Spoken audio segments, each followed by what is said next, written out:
Page 12, the Bullfrog.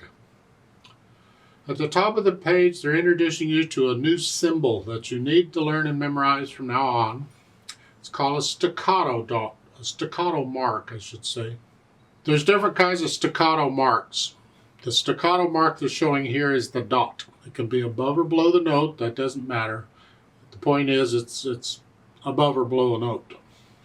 It simply means it's shorter than full value. That's all a staccato means. Some people say, okay, play it short. Well, how short? That's where because there's different lengths of staccato. It's just not full value. Anything less than full value is a staccato. You see, when in music we can have connected notes next to each other. Like in the warm-up, if I do that, connect them. You can't connect repeated notes, but you get close. Or I can separate them. Either or. So that's your choices. You either connect them or you don't connect them. But if you don't connect them, you have a choice of how short you want them to be. They can be really short. Or they can be just disconnected. It's still staccato. There's different kinds of staccatos. The dot typically means a short staccato.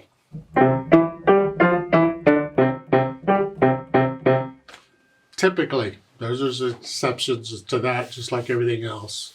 You have to take it on a case-by-case basis in the music. Does this music really need a short staccato, or can it be a little longer?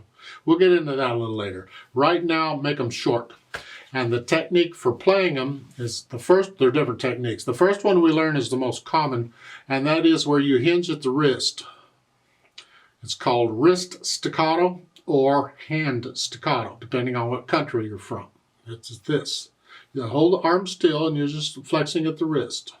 I'm not going way up. It's a little motion, but that's the point. I'm just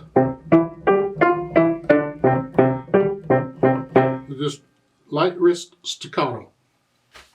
So that's what we're going to use when we get there. Now, staccato is another type of articulation. Remember I talked in the previous video about articulation? So when I'm first learning a piece, I forget all that. And I connect all the notes. I always connect the notes at first. And I'll explain why later on. Just take my word for it. Right now we're going to connect the notes at first. Now they give a warm-up on this page to give you an idea on these staccatos. It's a personal thing. I don't like warm-ups. So I'm going to skip this. If you want to do the warm-up thing, you're playing the same notes in each hand. And it really is for the staccato. Actually, practice on staccatos. So you can do that on your own. So let's look it over. We got Bullfrog, got treble and bass clef, 3/4 time. It's 2 lines long. You got a repeat sign. See the repeat sign? So we're going to play it twice. It makes sense. There's 2 sets of words to it. I'm going to take it one hand at a time because sometimes the hands are playing together. So when the right hand comes in the second measure, you're in C position still, and it's just that's. I'm going to make sure I can play the notes. And the 1, 2, 3, 1, 2, 3. Remember the 3/4 time? Well, they're all quarter notes, so everything gets a count. Second line, second measure. Okay, that's the right hand. Left hand, the beginning, it's here. 2, 3, 2. Remember that box that hangs below a line is a whole rest. It's the same as a whole note. A whole note would get 4 counts, except a 3/4 time is not allowed. You can't have a whole note in 3/4 time because you can only have 3 beats in a measure. Well, a whole rest has 2 jobs. It can be the same as a whole note. So if a whole note gets 4 counts, the whole rest would get 4 counts. Or a whole rest can just be the whole measure, regardless of how many counts it is. So in 3/4 time, they use a whole rest in there, and it only gets 3 counts, but it's the whole measure is what they're after. So it's okay. It's okay. 2, 3, 1, 2, 3, 1, 2, 3, 1. And at the end of the line, look at this mess. You have an F and a G. We've had that before, except there's a sharp sign in front of the F. So we're going to, instead of that, we're going to play that. Never mind what it sounds like, you know, it's a bullfrog. What do you expect? It's here. So that measure is 1, 2, 3. Really? That's what it says. So again, at the beginning of the line, 1, 2, 3, rest, 2, 3. 1, 2, 3, 1, 2, 3. 1, 2, 3. Well, that was delightful. Let's put the hands together. See what happens. Now, I'm going kind of fast because I want to shorten the video a little bit. You take it at whatever speed you got to take it, and if you're hesitating, that's fine, okay. That no big deal right now. We'll take out the hesitations later. We just want to get the hands to work together here. So the first measure is this, and then we got this, and then the third measure here together, and then here, 2, 3. See, fortunately the right hand didn't play anything. It's all left hand there. So the last measure of the first line again is 1, 2, 3, 1, 2, 3. Then both hands here and here. So you get the hands working together, sort of. Then go back and take out the hesitations. The beat needs to be a steady beat all the way through, no exceptions. So it's however fast you want to go. You can go slow, doesn't matter, but it's got to be a steady beat. 1, 2.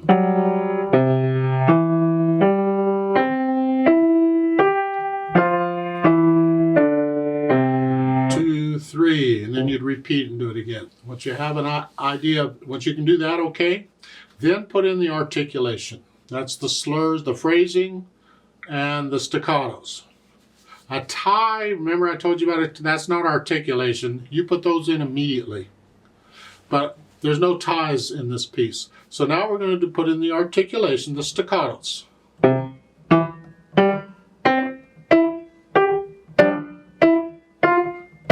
2. You get the idea with the staccato?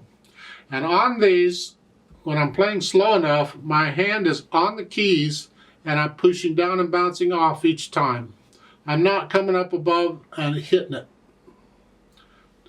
Stay there. Each time. Now when you go fast, you don't have time to do that. You have to do that.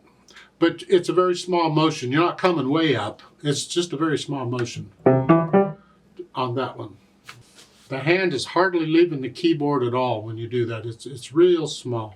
Then once you have that, then we add the dynamics. Well, there's 2 sets of words, and you have a P for the first set. Piano means soft. And the F, forte, means loud. That's the second verse. So the first time you play this, you're going to play it soft. Then when you repeat it and do it again, you're going to play it loud. Doesn't matter if you sing it or not, you're still going to do the dynamics. So the first time is soft. You'll have to decide what soft and loud are. It's up to you on that one.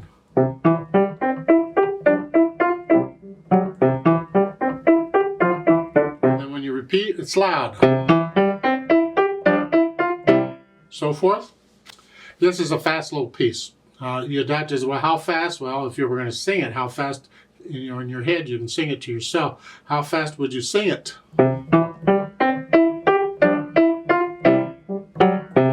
So forth, something like that. Eventually, it has to be accurate. Don't go faster than that. So, yeah.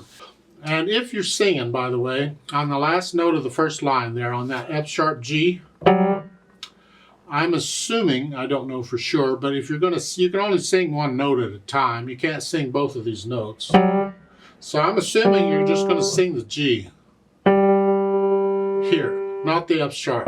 That's accompaniment. The F sharp would be accompaniment. So sing that. And I would tell you to play the melody louder than the other, except it's all melody except maybe just a measure or two. So in my opinion, don't worry about it. Just play it all about the same. Now I'd like to play it with you very slowly to double check the notes and the rhythms. I'm not going to do the louds and the softs. I will do the staccato, and we are going to repeat it. So I'll give us 3 counts, and let's try it together slowly. 1, ready, go.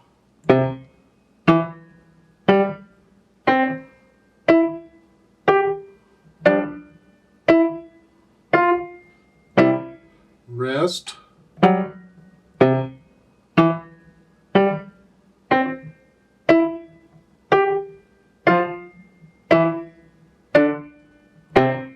Rest. Repeat.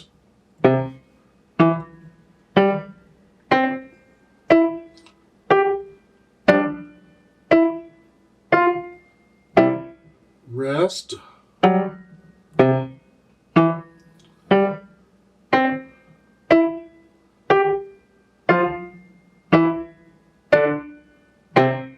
Rest, rest.